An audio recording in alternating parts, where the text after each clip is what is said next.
这是点嘞，各位观众朋友，大家好，欢迎您收看藏人行政中央电视台本周西藏华语节目。今天是藏历2146年闰1月17号，公元2019年3月22号。今天的主要新闻有：达赖喇嘛尊者荣获2019年和平于世奖章；第16届西藏人民议会第7次会议开幕；联合国人权理事会第40届会议关注西藏局势；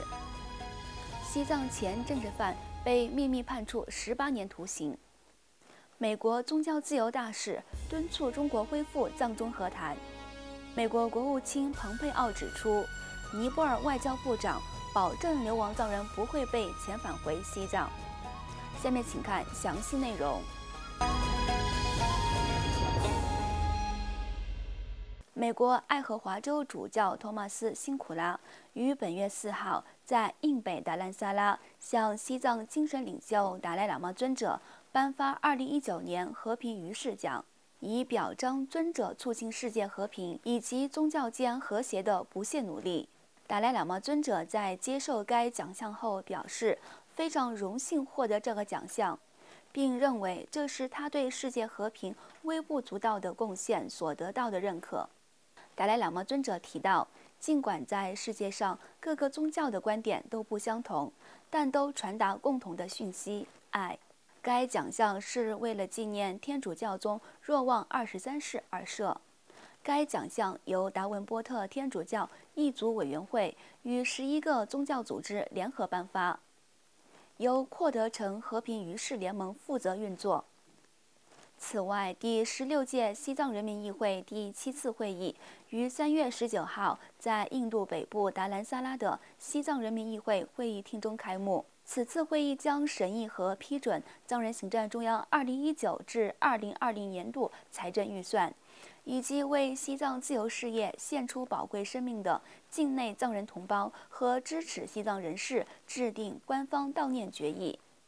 西藏人民议会议长白马琼乃在致开幕词时，呼吁与会的议员进行富有成果的讨论，以满足600万境内外藏人的愿景。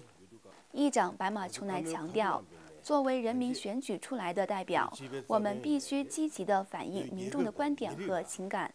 因为我们有责任向全体藏人的集体利益服务，得到全世界藏人同胞的重视和赞赏。第16届西藏人民议会第7次会议的第一天的议程中，一致通过了6项官方悼念决议，以及1项悼念和声援西藏境内藏人及153名自焚藏人的官方决议。第16届西藏人民议会第7次会议在对2019到2020年度藏人行政中央各部门的预算进行审议和批准后，于3月29号闭幕。另外，在日内瓦召开的联合国人权理事会第40届会议上，数个成员国和国际人权组织对西藏境内不断恶化的人权状况表达了担忧，包括澳大利亚、捷克共和国、德国、法国、瑞士和英国等，在第40届联合国人权理事会中，对中国境内的人权状况表示了严重关切。3月10号，在西藏自由抗暴60周年纪念日当天，藏人行政中央驻日内瓦办事处工作人员甘丹措姆代表受威胁人民协会在第40届联合国人权理事会会议上发言时表示，联合国人权理事会表达对西藏境内紧张局势的关注，比以往任何时候都更加迫切。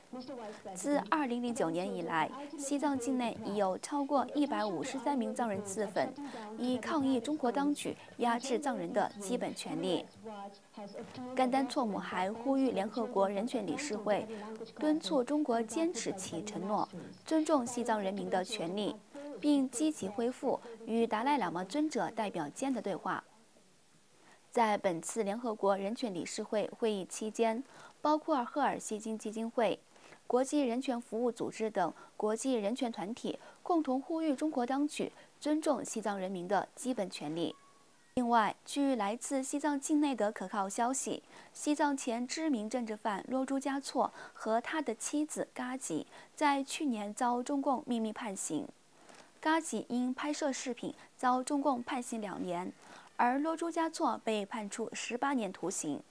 据悉，西藏那曲所县前政治犯洛朱嘉措于去年1月28号早上在拉萨布达拉宫绕着宁国路转经1圈后，高呼反对中国政府的口号，当场遭到中国军警的拘捕。而洛朱嘉措在被捕前录制的一段视频传出境外，他在视频中提到达赖喇嘛尊者以及藏人自焚浪潮，并指将在拉萨为世界和平而展开活动。而他的妻子嘎吉因为他拍摄视频而被判刑2年徒刑。另外，美国国际宗教自由无任所大使山姆·布朗巴克于近日在台湾出席印太地区保卫宗教自由公民社会对话时，重申美国将继续支持中间道路政策，敦促中国政府恢复与达赖喇嘛尊者代表间的对话。由台湾外交部、台湾民主基金会与美国在台协会共同举办的印太地区保卫宗教自由公民社会对话，于3月11号上午在台北召开。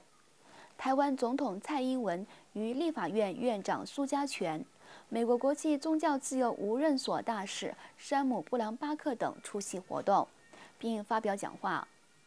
藏人行政中央驻台湾代表达瓦才仁、西藏台湾人权连线理事长扎西次仁以及其他宗教领域代表受邀出席了会议。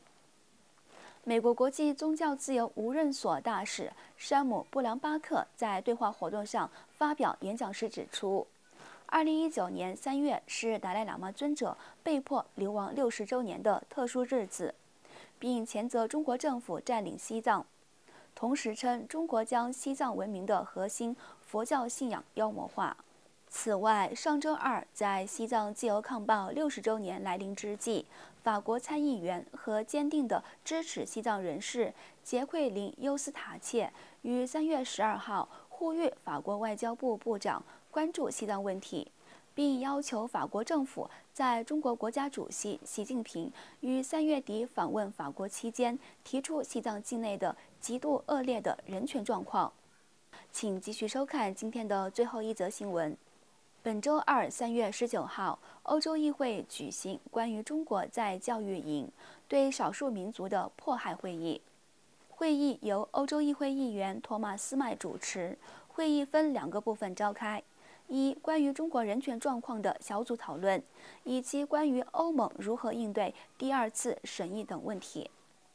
在会议上，欧洲议会支持西藏小组主席托马斯麦详细介绍了西藏境内的局势，以及欧洲议会支持西藏小组为支持西藏而举办的各种活动。另外，美国国务卿要求尼泊尔政府遵守不遣返流亡藏人原则，强调这是国际难民法的基石，不能强迫寻求庇护者或难民返回可能遭受迫害的国家。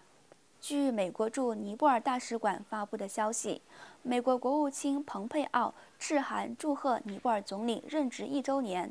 并在信中提到，尼泊尔外交部长普勒迪普·加瓦利在去年12月向他保证，尼泊尔政府将继续保护从西藏境内逃离出来的藏人以及居住在当地藏人的权利。